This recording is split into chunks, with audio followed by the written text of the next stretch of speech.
Today, we're diving into an absolute classic of a short story, Catherine Mansfield's 1921 masterpiece, The Garden Party.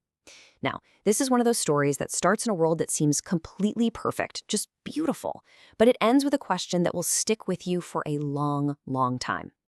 So listen to how the story kicks off. It just drops you right into this scene of total perfection. Mansfield wants you to feel it, this flawless summer day that seems like it was ordered just for the Sheridan family's big, fancy garden party. Everything is exactly as it should be. But right there, that's the core question, isn't it? That's the tension that pulls you through the entire story.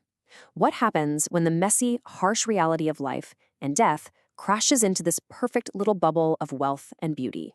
So let's get into it. Okay, so first up, a perfect day. Before we can understand the conflict, we have to understand the world we're in. This is the world of the Sheridan family, and believe me, they are living in one heck of an idyllic bubble. I mean, their home isn't just a setting, it's practically its own character. The sky is perfect, the lawns are like a green carpet, and roses are blooming everywhere. Every single detail just screams wealth, privilege, and maybe most importantly, control. It's like even nature itself is on its best behavior for the Sheridans. So, into this perfect world steps our main character, Laura. The story calls her the artistic one, which you can kind of read as the sensitive, thoughtful one.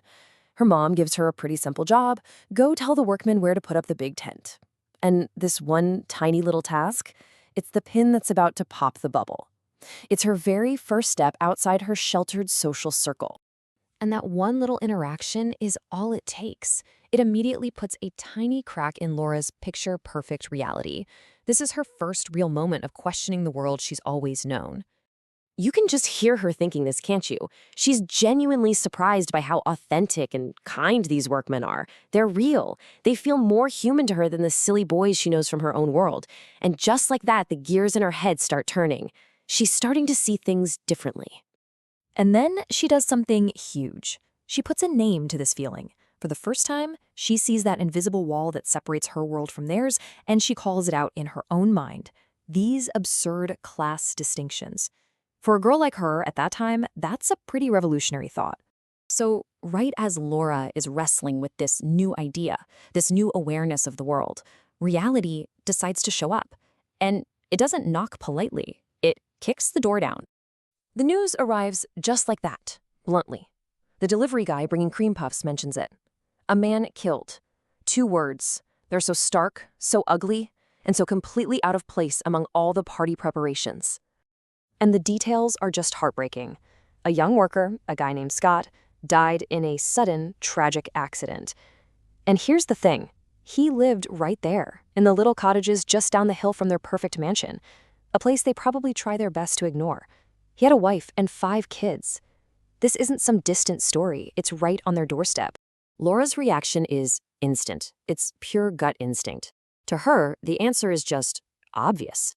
You can't have a party with music and laughter when your neighbor is lying dead just a few yards away. Stop the garden party, of course. It's not even a debate in her mind. It's just the decent human thing to do. But Laura's family? Yeah, they don't exactly see it that way. For them, the show, or in this case, the party, absolutely must go on. And the way they handle it tells you everything you need to know about their world. Just look at this contrast. It's black and white. Laura is saying, this is heartless, and her family is literally saying, don't be absurd. But that one line from her mother, it's a gut punch. People like that don't expect sacrifices from us. It reveals this deep, chilling belief that the feelings of the poor simply don't matter as much as their own fun. So how do they get Laura to drop it? Well, with a very clever distraction. Her mother gives her this absolutely beautiful new hat. It's the perfect symbol of their world. Pretty, frivolous, and designed to cover up ugly realities. It's a tool, and it's meant to pull Laura right back into line. And you know what? It works. It actually works. Laura puts on the hat, she looks at herself in the mirror, and suddenly, that dead man and his grieving family, they start to feel distant, blurred, unreal. The pull of her own beautiful, comfortable world is just too strong. The party is back on. But the story doesn't end with the party. Not by a long shot. Because after all the guests have gone home, Laura is forced to finally confront the reality she tried so hard to ignore. She has to make a journey, both literally and metaphorically, down from her perfect garden and into the world of the grieving family. And the difference between these two places is just staggering. Up the hill, you have roses, tennis courts, and laughter. You go down the hill, and it's cabbage stalks, rundown shacks, and this low, sorrowful hum. They're not just two different neighborhoods, they're two different universes, separated by a few hundred feet of lawn. And what sends her on this trip? Her mother's brilliant idea to pack up a basket of party leftovers for the family. Now, think about that for a second. The gesture seems nice on the surface, but it's so completely tone-deaf.